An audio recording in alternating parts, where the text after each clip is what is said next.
Nah, apabila kawin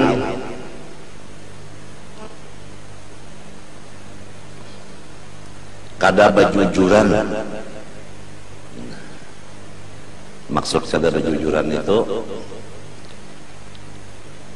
kada sesuai jujurannya tah lawan yang diatur agama, atau kada lalu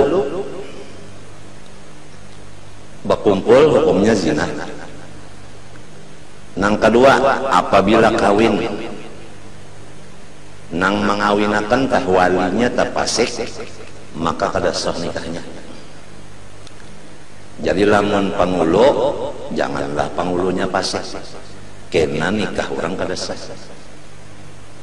Lamun abahnya atau nang sanaknya nang menikahkan mengakatakan, jangan fasik, mun tidak kada sah juga nikahnya, lalu berzina kenanya. Nah, lalu tambahan pulang, saksinya harus adil, jangan fasik saksi nikah. Saksinya berdua. Kalau nang saksinya itu orangnya kada adil, orangnya zalim, orangnya fasik, kada sah ulang nikah. Jangan dianggap enteng masalah pernikahan.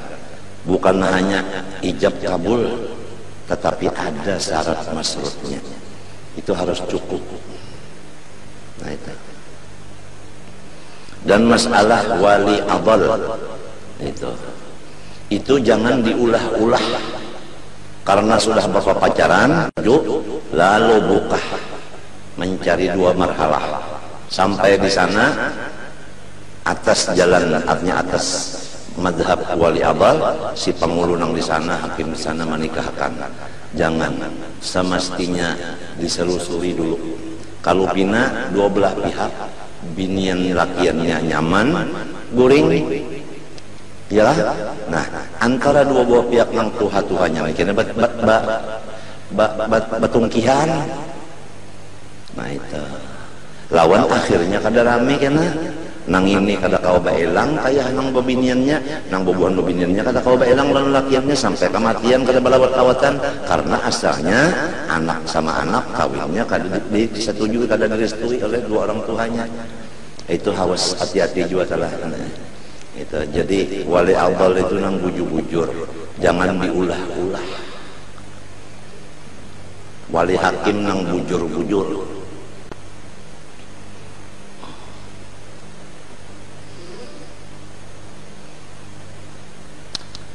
Lalu apabila nikahnya itu tanpa wali, atau walinya tadi fasik, atau tanpa saksi, atau saksinya fasik, atau kada bermahar, yang disebut nikah mut'ah, maka ittifaq madhab nang ampat di dalam kitab karangan Syekh Abdul Wahab Sya'rani yang diberi nama Al-Mizan.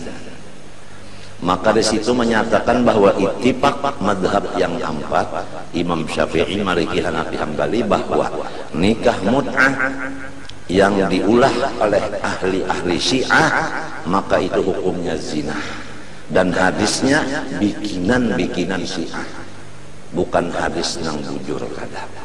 Itu jelas di sana. Ya, mudah-mudahanlah kaum muslimin muslimat dipelihara Allah daripada nikah-nikah nang kada sah. Kasihan nantinya. Sedangkan menjaga keturunan hukumnya wajib, yaitu hifdzu nafsin summa mal sudinin summa nafsin mal nasab. Menjaga nasab itu supaya sah. Jadi jangan sembarangan. Wa yajuzu lirrajul ayyamura ila jami'i badani zawjati. Boleh laki-laki memandang seluruh badan bininya. Gigitnya juga. Naam fin nazar ila farjiha aujuh. Kalau memandang kepada kemaluannya si bini nih, ini laki memandang kemaluan bini, kaulnya banyak. Faqila innahu yahrum, ada yang mengatakan haram juga. Karena Nabi Muhammad SAW bersabda, an-nazar ilal farj yurisul khamsa al-ama. bermula memandang kepada kemaluan bini sendiri, maka itu mawarisi akan buta. Ada yang mengatakan lagi Shahidul Uddah, ini pengarang kitab, maksudnya yuladul walad a'ma, maksudnya anaknya kena buta. Wa minhum man qala yuladul a'ma fil ladzi la yandur, ada yang mengatakan nang malihati itu. Jadi waktu aku belajar dalam guru semen kitab ini, dua-duanya nang malihati lawan anaknya bisa jadi buta kedua-duanya akibat melihat perempuan bininya. Inilah kalau bini unda juga lalu bini datang guring kada bahasa lawar dilihati itu nah dilihati apalagi diukuri. Ini pembukaan yang berapa sudah aja lawan jari itu apa hukum jahiliyah ya pun, apakah cara-cara orang kafir yang mereka laksanakan? Inilah bala agama nang menyebabkan bala di dunia.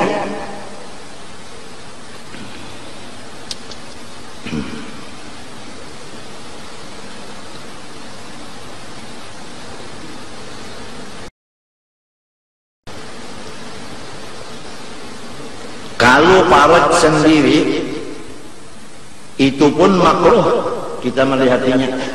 Kalau ikam telah melihat tikam juga. Ya kita pun ini jangan dasar untung benar. Jadi piala begitu umpama makruh. Lamun ikam kada melihati berpahala. Amun melihati kada berdosa juga. Makruh. Wa fa'ilul makruh lam yu'antabi. Lamun kada ada hajat hukumnya makruh. Lamun ada hajat bang, ada hajat nak melihati burung lah. Misalnya tadi ada kuman, tungau ada dari anak membuangi tungau itu paksa dilihat di mana tungaunya. Biasa tungaunya itu kan habang, obatnya bahari ada tak? Kenapa yuk? Kapur lawan janar, basapukan situ mati langsung, timbul bangkaknya ada 3 malam lagi.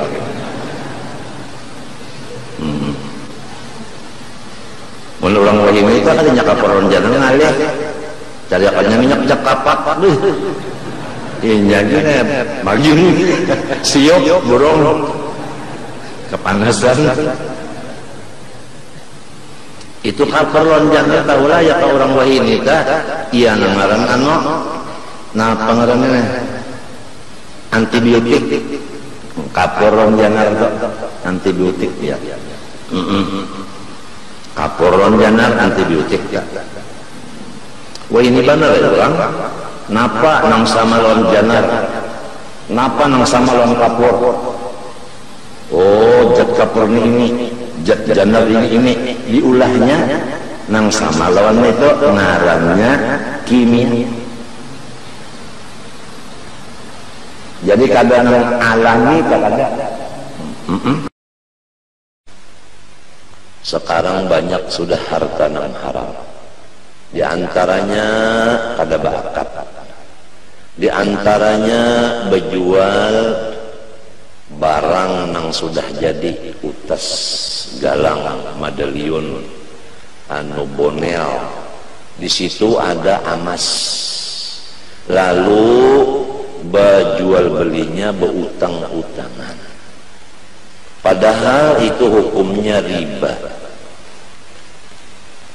Kalau kita berjualan barang-barang yang ada emasnya, emasnya itu harus di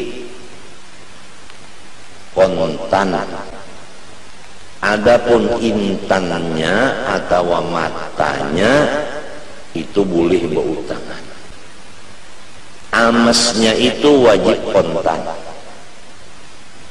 Ya misalnya utasnya Ini berlian, berlian asli 6 karat. Nah, melihatkah? Melihatkah? Nah, harganya 400 juta. Ikatnya ini perak. Nah, bukan emas. Kalau ikatnya emas, lalu abah jual. Intannya ini boleh bawa tangan, tapi si ikatnya ini harus bayar kontan. Nah, itu. Ini banyak sekali sudah orang nangba jual ikat-ikatan itu riba, berutang-utangan. Nah, apabila riba apa? Yamhaqullahu riba. Habis harta yang ada di rumah dimakan oleh si riba. Jadi hati-hatilah kalau orang menjual barang yang ada di situ ribanya, yaitu emas. Wajib emas kontan, jangan berutang-utangan. Adapun matanya, intan dan lain-lainnya boleh berutang-utangan. Sudah kalau abah sampaikan. Kada gampangan orang bahil ini. Orang pamalar, orang nang bersedekah kada sesuai lawan kasugihannya. Maktubun ala babil jannah anti haramun ala kulli bakhil. Ditulis di muka pintu anu surga, anti haramun ala kulli bakhil. Surga, engkau tidak diperbolehkan dimasuki orang-orang yang pemalar, orang pelit, orang engken. Di zaman Rasulullah SAW masih ada sahabat meninggal dunia, dikabarkan kepada Rasulullah di dalam masjid ada sudah mayat. Rasulullah SAW bersabda, tanya dulu mayat itu ada utang enggak? Dijawab oleh keluarganya ada utang.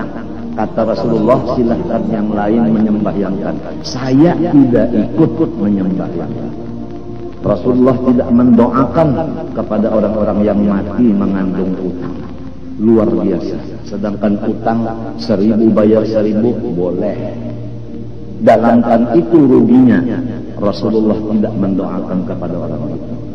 Karena setiap orang yang terhutang pasti dia akan memberatkan kepada orang lain. Pertama yang diberatinya yang menghutangi. Kiamat menghutangi, berpikir nak nagih. Kan membaratakan ke orang namanya. Ya ada. Nah, lamun patut pulang bapintaan kasih ke kemari duit hendak bayar utang. Nang ba utang abah, nang membayarinya anak cucu. Ngapa anak cucu sudah merasa nang ini abah bisa berutang aja, nang membayari enda berjual walok di korteng gesan bayar utang sambil utangnya pulang kalau jaga unda biasanya masuk kontong sidin. Ngapa ada anak buah pada sekarang tak tengah malam berdoa, ya Allah abah ulun mati akan jadi hantu. Siapa-siapa abah nang mengzalim anaknya, maka si anak doanya langsung diterima Allah. Sebab si anak kena zalim, abahnya nang mengzalim. Rasulullah bersabda, da'watul madlum mustajabatun walau kanat min kafirin. Bermula orang yang dizalim seperti anak tadi, dizalim abahnya, apabila anak berdoa kepada Allah minta balasan, maka langsung dibalas Allah walaupun anaknya itu kafir.